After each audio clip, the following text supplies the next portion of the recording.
싸이가 얼마 전에 공연을 하는데 정치가로 알려진 유명인사 중에서 누군가가 야 싸이 그 공연하는데 내가 좀 꼭 좀 참여를 하겠다. 그래 가서 텔레비전에 한번 얼굴만 좀 이렇게 서치라이트입니까? 조명이 쭉 지나가면서 한번 비출 때 얼굴만 좀 비춰줄 수 없겠냐 하고 협상을 부탁을 했다는 겁니다. 근데 싸이 측에서 거절을 했대요. 제가 그분의 이름이 뭔지를 여기서 밝히지는 않겠습니다만은 갑자기 그 생각이 왜 나는지 모르겠네요. 근데 이렇게 해서 경제민주화는 기본적으로 기업들이 투자하는 것을 막는 법입니다. 근데 이것이 중소기업으로 넘어가느냐 하면 넘어가지 않게 되어 있고 또 넘어가는 것 자체가 사실은 문제죠. 예를 들어서 대기업의 경제력 집중이나 대기업의 고용에 대해서는 굉장히 오해가 많은데 대기업이 고용을 하지 않는다 이런 것도 완전하게 오해에 속하는 겁니다. 대기업 안에는 예를 들어 1억을 투자하면 옛날에는 일자리를 하나 만들었는데 지금은 일자리를 만들지 않는다고 한다면 그 일자리는 어디엔가 중소기업에 2개, 3개의 일자리로 돼 있는 겁니다. 지금도. 그래서 예를 들어서 현대자동차 투자를 늘리면 현대자동차 자체의 고용이 늘지는 않는다 하더라도 현대자동차 납품업체들이 연관 투자를 쭉 하면서 거기에서 고용이 늘거든요. 근데 그거 빼놓고 현대자동차에서 왜 고용을 늘리지 않느냐 그러면 그건 현대자동차 정규직 노조에 물어봐야죠. 거기서 고용 못하게 막고 있으니까. 그래서 그런 문제가 있는 겁니다. 그래서 지금 재벌에 대한 완전히 오해의 기초에서 또는 경제력 집중이라고 하는 터무니없는 로직의 기초에서 이런 이제 짓들을 벌이는 거죠. 근데 이 짓들을 통해서 일자리가 생기느냐? 일자리 전혀 안 생깁니다. 왜? 기업이 투자를 해야 일자리를 생기는데 지금 경제민주화는 기본적으로 투자를 못하게 하는 법이거든요. 투자를 잘못하면 또 업무상 배임으로 집어넣어서 15년을 감옥에 처박아 넣겠다 하는 게 지금 새누리당의 법안이잖아요. 그 기업 투자 못합니다. 이제 기업이 투자를 못하는데 어디서 일감이 생기나요? 일감이 있어야 일자리가 생기죠. 그럼 사회적 일자리를 만들면 되지 않느냐는 게 노무현과 문재인의 생각이었거든요. 사회적 일자리는 일자리를 못 만듭니다. 사회적 일자리가 어떻게 일자리를 만들죠? 사회적 일자리는 기본적으로 세금으로 돌아가는 거고 안철수가 얘기하는 사회적 기업도 일자리를 못 만듭니다. 사회적 기업도.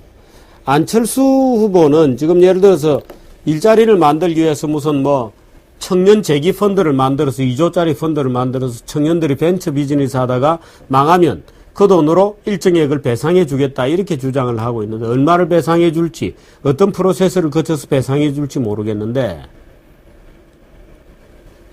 그 제도는요 정말 열심히 일하는 사람을 일하다가 실패하는 것을 구제하는 게 아니고 그야말로 사기꾼이나 또는 정부의 제도를 교묘하게 역이용해 먹는 그런 도덕적 해이나 역선택을 밥 먹듯 하는 그런 종류의 보험제도라는 것이 항상 그렇습니다.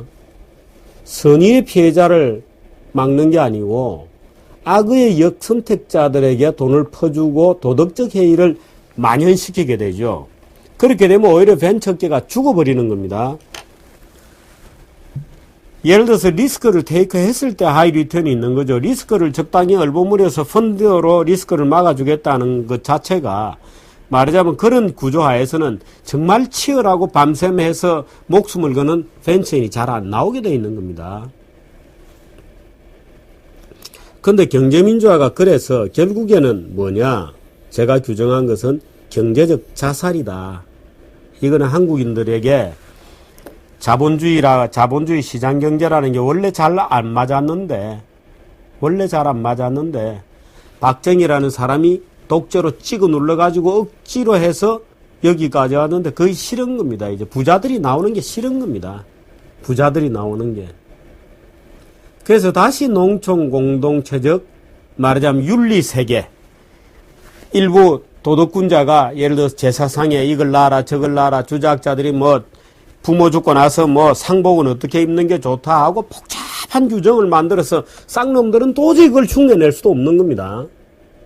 쌍놈들은 도저히 양반들이 제사상에도 뭐 꽃가문 여기다 놓고 뭐 홍동백서가 어떻고 뭐 고기는 어디에 놓고 찐 생선은 어디에다 놓고 복잡한 진설법을 만들면 쌍놈들은 알지도 못하죠. 홍동백서라면 그게 뭐 홍이 뭐냐 동이 뭐냐 이러고 있는 쌍놈들이 어떻게 알겠어요.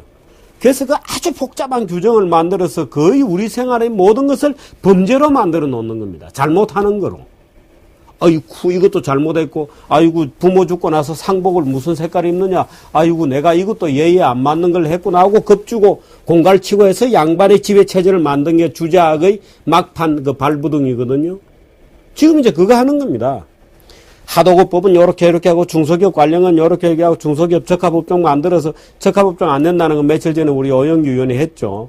적합업종 만들어서 대기업 쫓아놓으니까 전부 외국 기업들이 들어오고 풀문 판두부 못 만들게 하니까 이제 요리두부 만들고 그렇게 되는 겁니다. 현실이라는 것은. 그렇게 해서 그런 복잡한 규정을 만들어서 양반들이 다시 법조인들이 다시 정치가들이 다시 쌍놈들 말하자면 상인계급을 통제하겠다고 하는 발상 그 아주 조선 주자학을 복권시키겠다고 하는 강력한 발상이 있는 것이죠. 그러니까 결국 그렇게 되면 한국의 자본주의는 물론이고 한국의 경제 활력은 죽는 거다. 그래서 이것은 경제민주화라는 것은 결국에는 한국인의 경제적 자살, 충동에 지나지 않는다. 내가 열심히 공부해도 안 될 수도 있죠. 성적이 안 오를 수도 있습니다. 그렇다고 조금 공부해서 더 좋은 성적을 올리는 어떤 자들에게 너 공부하지 말라고 할 수는 없는 것이잖아요. 바둑을 두는데요. 저는 바둑을 글쎄요, 두어본 지 오래됐습니다만은, 한 10급 정도 된다고 보고, 10급짜리 바둑 두는 사람을 10명을 모은다고 1단이 되지 않습니다. 10급 바둑 실력 가진 사람을 10,000명을 모은다고 해서 이창호하고 붙어서 이겨지느냐 하면 절대로 불가능해요. 그게 우리가 흔히 집단지성이라고 얘기하는 것하고 다른 논리 구조가 또 있는 것이죠. 저는 시장이야말로 대표적인 집단지성의 논리라고 생각하는데 또 다른 논리가 적용되는 영역도 있습니다. 근데 저 같은 10급짜리를 10,000명을 모아가지고 이창호하고 붙어서 이길 수 있느냐? 못 이깁니다. 10급짜리들은 예를 들어서 한 두 수 본다. 또는 잘해봤자 그것도 엉터리로 보는 거지만 세수를 본다. 그럼 그 세수 보는 놈을 10명을 모은다고 30수를 봐지는 게 아니거든요. 다 세수 안에서 놀고 있는 거죠. 그 질적으로 다른 게 존재하는 겁니다. 근데 그것을 양적으로 치환해서 재벌 너는 잘 나가니까 삭감하겠다. 그 삭감하면 일자리 없는 겁니다. 거기 삭감하면 중소기업이 일이 생기느냐? 안 생깁니다. 예를 들어서 골목상권이 없어지는 이유는 뭐냐? 어제 조동근 교수가 재밌는 얘기를 했는데요. 골목상권이 체계적으로 지금 서울에서 없어지고 있다. 없어지고 있는 이유는 뭐냐? 재벌이 골목으로 들어왔기 때문에 아닙니다. 골목 자체가 없어지고 있는 거죠. 골목 자체가. 업태가 바뀌는 거죠. 사양산업업종에는 아무도 안 가죠. 골목상권 살리라고 데모하는 국회의원들이 지가 골목상권에 가느냐? 안 가는 거죠. 다 남 보고 가라는 거야. 남들어 너희들이 살리라는 거잖아. 나는 가기 싫고. 주말에 영업하지 마라. 자기는 주중에 가도 되죠. 국회의원이 비서시키면 되고.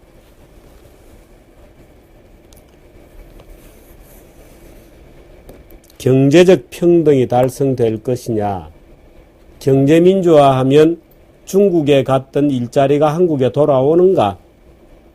안 돌아온다. 왜?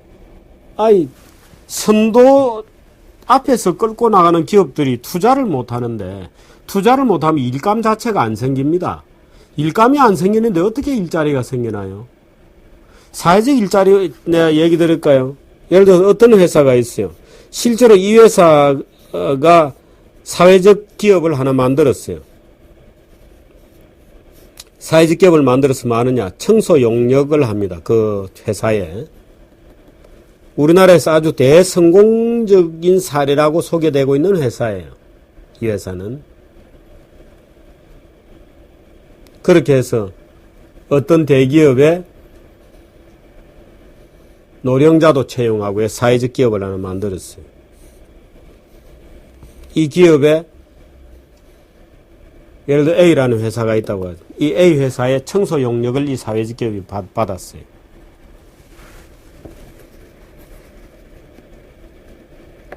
일자리가 더 늘었을까요? 그 사회적 기업에 예를 들어서 50명을 고용했다. 바보들은 50명을 사회적 기업이 만들어서 일자리를 늘렸으니까 50명 고용을 늘렸다고 주장을 하죠. 그랬을까요? 그랬을까요?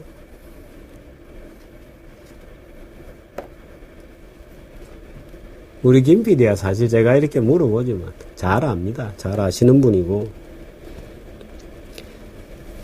그 일자리는 정확하게 기존의 청소업자의 일자리를 대체한 겁니다. 국가 지원 없이 정말 치열하게 입찰 들어와서 공사하던 거 그거 내보내고 그 사회적 일자리로 만든 겁니다. 어떻게 생각하십니까?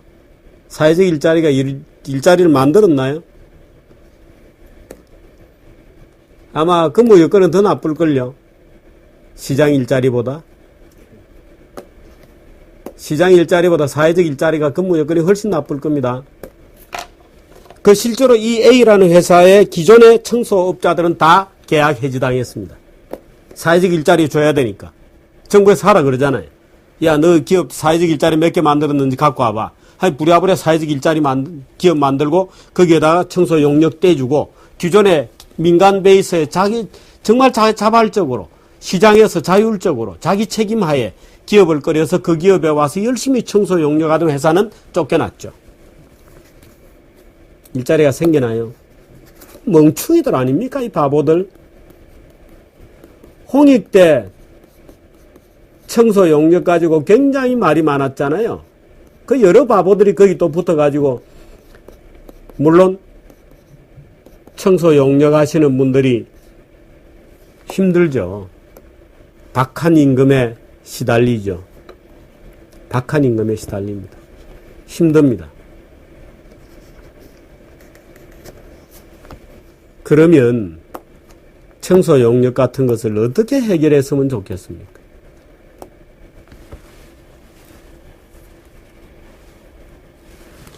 좀 더 주면 될 거 아니냐? 좀 더 주는 조건이라면 다른 회사가 또 치고 들어오죠. 아, 그 조건이라면 우리가 더 잘할 수 있습니다. 그러면은 그 아주머니를 고용했던 그 회사는 쫓겨나게 되겠죠. 그럼 학교는 어떻게 하나요? 같은 조건에 더 잘 청소해 줄 수 있는 그 회사를 선택해야 되잖아요. 그게 학부형 학생들이 낸 등록금을 저지하는 방법이죠. 아니면 이제 정부 정책에 부응해서 사회적 일자리 기업으로 만들어야죠. 사회적 기업으로. 그럼 사회적 기업의 조건은 가난한 학생들도 일부, 학교 관련 사회적 기업은 가난한 학생들도 일부 넣어라. 오케이, 넣죠. 그 가난한 학생들은 그나마 근로장학생으로 좀 돈을 받을 수 있겠죠. 그 학생의 어머니인 청소 용역 아주머니는 해고되죠. 일감이 없습니다. 그래서 그런 종류의 일거리, 말하자면 야바위 치듯이 이렇게 바꾸고 저렇게 바꾸고 모양을 바꾸고 이런 일자리는 일자리가 아닙니다. 일자리는 오로지 기업이 만들고 기업이 새로운 일감을 만들 때 일자리가 생기는 것이거든요. 정부가 만드는 일자리는 일거리가 아닙니다. 정부가 어떤 일자리를 만들어서 예를 들어 100만 원의 임금을 준다고 하십시다. 그 100만 원은 어디서 오죠? 세금을 받아야죠. 그 100만 원의 임금을 주기 위해서 받는 세금은 적어도 한 200만 원은 될 거예요. 왜? 중간에 공무원도 먹고 살아야 하니까. 그럼 200만 원의 세금을 땡기면 거기서 일자리가 없어지는 겁니다. 200만 원어치 만큼은. 그래서 정부에서 일자리를 만드는 건 전혀 아닌 겁니다. 그건 대체하는 거예요. 정부에서 일자리를 만들어서 누구인가 정부 일자리, 소위 조세소득 시민을 만들어내면 그 액수의 승수 효과만큼 오히려 시장소득 일자리를 줄이는 거예요. 빼앗는 거예요. 그래서 경제민주화는 반드시 일자리를 줄인다.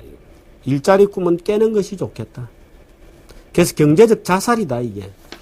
주자학자들이 장사꾼들을 다시 통제해 보려고 하는 성인군자들이 장사치를 깔보고 이윤을 깔보고 상인은 폭리를 취하는 존재고 거짓말하는 존재고. 그 김종인 같은 사람이 본인 입으로 그랬잖아요. 예를 들어서 이명박 대통령 반대다, 안철수 반대다 하면서 한 얘기가 장사꾼은 안 된다. 왜? 기업가는 안 된다.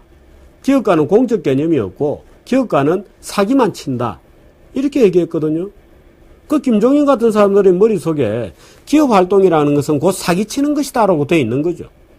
지금 그 사람들끼리 모여가지고 실망한, 정말 중국에 일자리가 많이 가버리고 경기는 나빠지고 하니까 일자리가 없고 한 그런 실망한 젊은이들을 선동해가지고 자기들의 권력을 강화하는 겁니다, 이게. 그래서 경제민주화 어떻게 할 거냐, 어떻게 해야 되느냐, 폐기하는 거다, 그런 거는. 경제적 자살을 어떻게 우리가 용납할 수 있나요? 누가 좀 뜯어말려야 됩니다.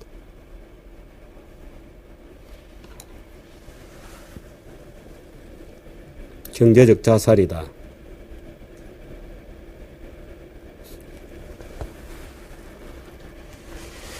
아휴, 이렇게 뭐 논문들 내고 발표문들 내고 해봤자 이 정치인들이 한번 그쪽으로 돌아가면 안 될 겁니다. 그 먼저 사실 한국인들이 자기들이 얼마나 잘 살고 있는지, 자기들이 어떻게 열심히 노력해 잘 살아오게 되었는지를 잊어먹고 지금 다시 그걸 돌아가려고 하는 거죠. 잘 살기 싫다는 겁니다. 잘 사는 방법이 싫다는 겁니다. 그 방법을 이해하려면 약간의 지력이 필요하거든요. 말하자면 지동설을 이해하려면 만유인력에 대한 약간의 지식이 필요하듯이 시장경제를 이해하려고 그러면 시장경제의 경쟁 논리에 대해서 약간의 지식이 필요합니다. 근데 그 지식이 없이 이해하려고 하지 않고 눈에 보이는 것이 다다. 왜 사람이 지구에 거꾸로 매달리면 밤하늘을 향해서 떨어져야 되는데 안 떨어지냐? 그걸 이해하려고 그러면 만유인력의 법칙이라는 걸 이해를 해야 되거든요. 그건 바보들은 이해를 안 하잖아요. 그러니까 태어날 때부터 그렇게 지금은 가르치니까 다 이해한 것처럼 생각하지만 지금 우리가 조선시대로 돌아가서 누구에겐가 그 이해를 시키려고 해보십시오. 이해를 시킬 수 있겠습니까, 여러분? 제가 만약에 지금 조선시대로 돌아가서 지동설에 대해서 아무것도 모르는 분들에게 모아놓고 지동설을 설명하면 저는 미쳤다 그럴 거예요. 심지어 갈릴레이 같은 사람, 브루노도